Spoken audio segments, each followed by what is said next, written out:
साथियों को इंकलाब जिंदाबाद।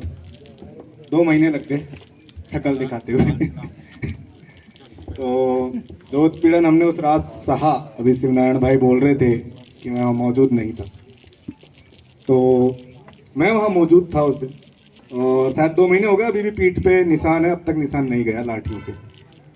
तो जो बच्चा आपने देखा जिसके वो लगी थी, उसकी माँ को बचाते टाइम हम ऊपर के कमरे में थे, तब पुलिस ने लाठीचार्ज जिस तरीके से बर्बरतापूर्वक किया, वो दर्दनाक रात हमने देखी है कि किस तरीके का वहाँ शोषण, अत्याचार, जो सरकारी दमन वहाँ हुआ, वैसा राजस्थान ने कभी नहीं देखा।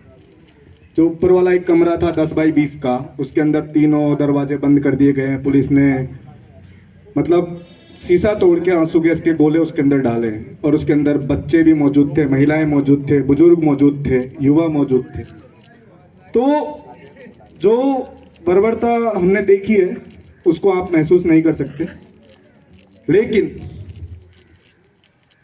2 महीने हो गए और हमारे नरेश भाई साहब अभी भी जेल के अंदर है और समस्त जनता, पूरे देश भर के जितने भी लोग हैं, चाहने वाले उनके लोग हैं, वो चाहते हैं कि जल्द से जल्द हमारे भाई साहब रिहा होने चाहिए। अब उसके लिए हमारे सम्माननीय प्रहलाद गुंजल साहब, प्रताप सिंह जी साहब, मुकेश भाई साहब, टीकाराम सर, जो भी ये निर्णय करेंगे वो हमारे सर आँखों पर है। जो भी आदेश देंगे उसकी हम पालना करेंगे। भीड़ की कहेंगे तो भीड़ तैयार करेंगे, संघर्ष करने के लिए कहेंगे संघर्ष करेंगे। जो भी आप हमें आदेश देंगे उसकी पालना पूर्ण तरीके से होगी, ये हम आप लोगों को विश्वास दिलाना चाहते हैं। लेकिन जल्द से जल्द भाई साहब रिहा होने चाहिए, गाँव से लेकर, क्योंकि मैं इन दिनों गाँव में ही था। जहाँ भी जाते हैं बस एक ही चर्चा, तुम्हारा भाई कब छूटेगा, तुम्हारा भाई कब छूटेगा, चाहे वो महिलाएं हो चाहे बुजुर्ग हो, सब लोगों के मन में ये है कि नरेश भाई साहब कब रिहा होंगे। तो अब कोई देरी नहीं होनी चाहिए। विधानसभा सत्र चालू होने वाला है, तो कुछ ऐसा हो, जो भी विधायक हैं, जो भी प्रतिनिधि हैं, वो भी हमारी आवाज़ को विधानसभा के अंदर उठाएं और वो हमारे लिए बोले। ये हम उम्मीद करते हैं उनसे, क्योंकि वो अपनी जिम्मेदारी निभाएं।